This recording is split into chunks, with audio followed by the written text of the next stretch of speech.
Okay.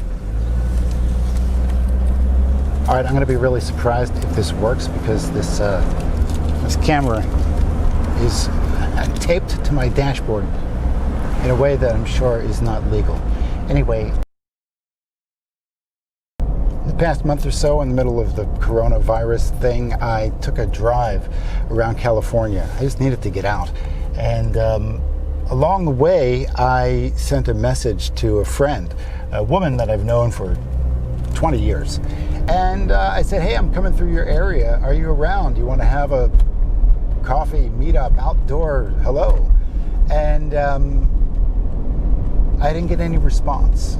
And it's been like a month. And the trip has come and gone. And that part is completely over. The reason I'm telling the story is that I was really tempted along the way, and I felt it. I felt, irritated on some level that she hadn't responded. I felt like, hey, man, we've known each other a long time. I mean, tell me no. Tell me you're not there, or you're busy, or you're scared of, the virus, whatever you want to do. And I got nothing. And so that's what this story is about, is the moment where I want to be upset about that. And I can feel it in there. Even if I say, oh, I shouldn't be upset, it's there. And so what do you do with that? So at this point in my life, which, I've been through a lot of stuff, that's pretty much what this channel is about, I started to get to the place where I can make up other stories. I've talked about this briefly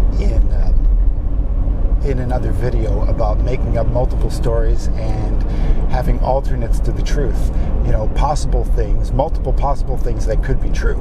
And this is exactly the kind of place where it becomes useful, because if what is true, what I believe is true, is that she just blew me off because she doesn't really like me on some level. And oh, by the way, on my side, I have to admit there was the idea of, hey, this might be a coronavirus booty call.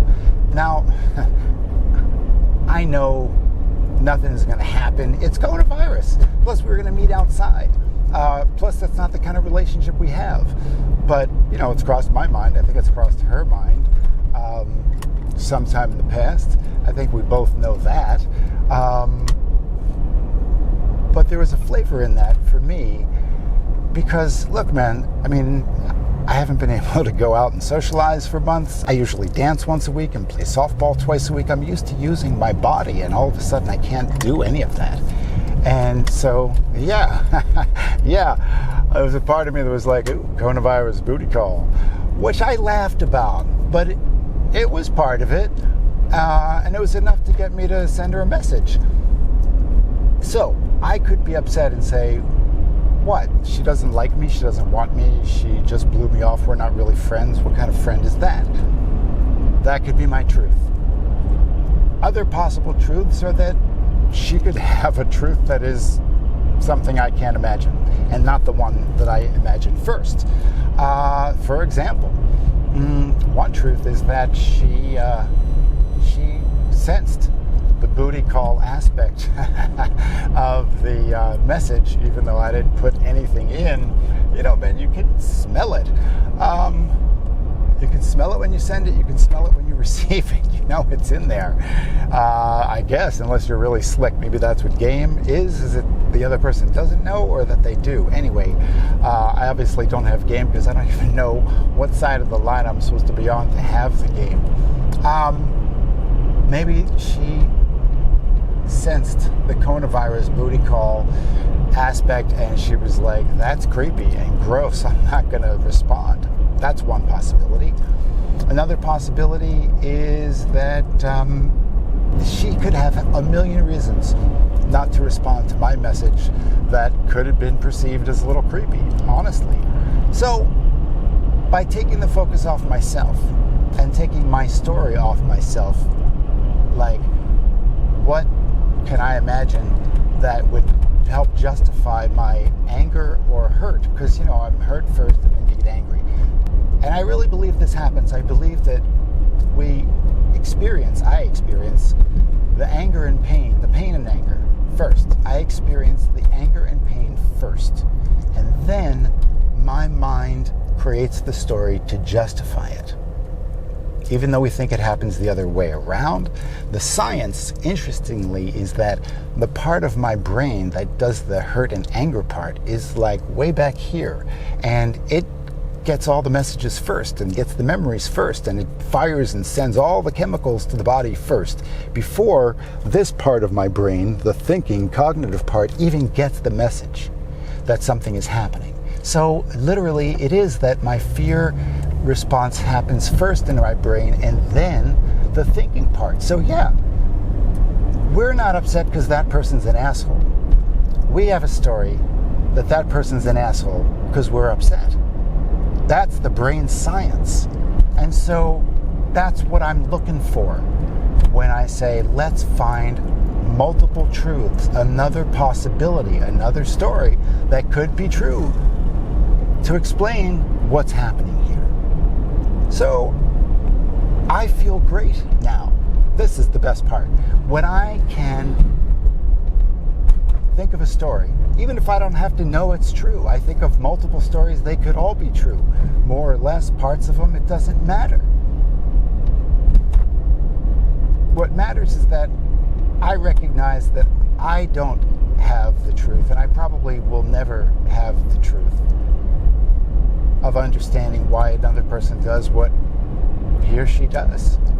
And once I let go of that, and I know that all I have is a story that makes sense for me, and that I can make a different sense if I change the story, and that could be emotionally and psychologically an interesting project, that's what I'm doing. Does this make any sense? I think it does.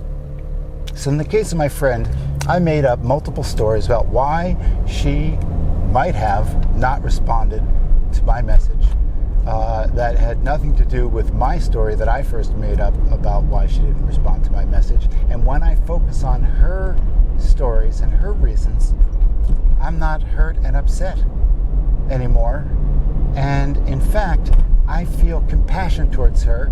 You know, there's all kinds of reasons that she could have been freaked out. And went like, ooh, or ah, or oh, come on, dude, really? And again, it may have had nothing to do with me and how creepy I am. I don't feel hurt. I don't feel angry. I feel generous and compassionate. Oh, here comes the cops. And I have this camera. Where was I? I feel good. I feel good. We're still friends. Next time I see her, I'm not even going to mention it. In fact, I feel like this has brought me and my friend a little closer, because now I imagined all kinds of things that she might be experiencing and feeling based on what I do know about her. And I like her. I care about her. Yeah, and I hope she's okay. Right now. All right, here's the last part of the story. Right now I'm on my way to her first date that I don't think she's going to show up. I sent her a note 3 days ago saying we have reservations here at the garden. I've been trying to get them. It's beautiful. It's socially distanced. You know, I mean, yeah, it's totally cool. You got masks and stuff. I got gloves. And she didn't respond for 3 days. So I imagine she's not showing up. You know, again, I'm super prepared. Part of my brain is super prepared to be pissed off or offended, or to say like, okay, well, fine, fuck you. Obviously, you're not in a place for a relationship. You know, I can't count on you, whatever. You know, and maybe that's all true. And maybe I decide that that's true. What's happening for her? I don't know. Yeah, the woman I'm supposed to meet in a few minutes may not be ready for this. This might be too much intimacy, and so this will be our first in-person meeting. Yeah, maybe she's not ready for that. Maybe she has health concerns. Maybe she didn't get my message. Anyway, if I think that it's because she's rejecting me and doesn't like me, and I focus on why did she do this, I'm going to be hurt and upset. If I say, wow, I hope she's okay. If this is really hard for her, I mean, sorry, it's not about me. I can think of stories why she's not going to show up for our date that are not about me at all, and that sets me free. When you're getting divorced, that's where you're headed. That's where I hope you're headed. It's taken me 3 divorces to start to really understand this. And I'm also older. So, yeah, good luck. But I think this is it. Why is that person being an asshole? The answer is, it's not about me. It's about them.